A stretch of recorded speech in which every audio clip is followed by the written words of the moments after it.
দেশের সমুদ্র উপকূলীয় এলাকার নিরাপত্তা নিশ্চিত করে বাংলাদেশ কোস্ট গার্ড আস্থার প্রতীকে পরিণত হয়েছে।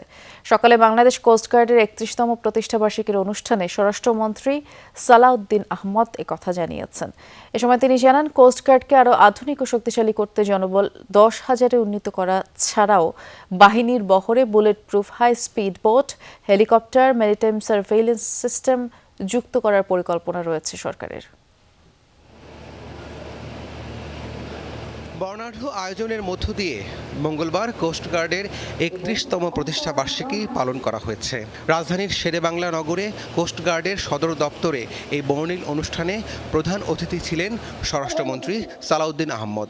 ধন্যবাদ মাননীয় প্রধান অতিথি। তাকে রাষ্ট্রীয় সালাম জানানো হয়। সশস্ত্র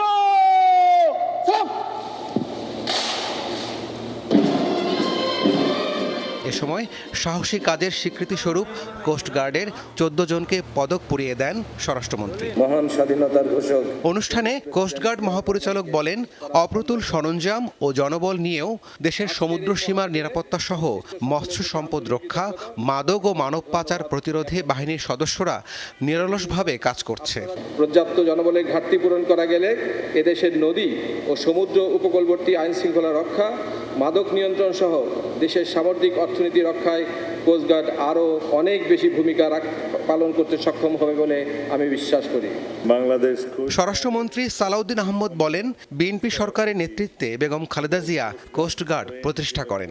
দেশের সমুদ্র ও উপকূলীয় এলাকার নিরাপত্তা নিশ্চিত করে কোস্টগার্ড আস্থার প্রতীকে পরিণত হয়েছে। কোস্টগার্ডের জন্য আগামীতে হেলিকপ্টার সহ ম্যারিটাইম সার্ভেইলেন্স সিস্টেম ও রেস্কিউ ড্রোন ক্রয়ের পরিকল্পনা আমাদের রয়েছে। এই বাহিনীর আধুনিকায়নের জন্য প্রয়োজনীয় জনবল বৃদ্ধি করে প্রায়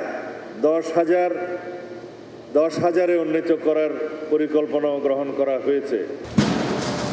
সম্প্রতি সুন্দরবনে ডাকাতদের উপদ্রব বেড়েছে। তাদের নিয়ন্ত্রণে কোস্টগার্ড নিষ্ঠার সাথে দায়িত্ব পালন করছে বলেও জানান স্বরাষ্ট্রমন্ত্রী।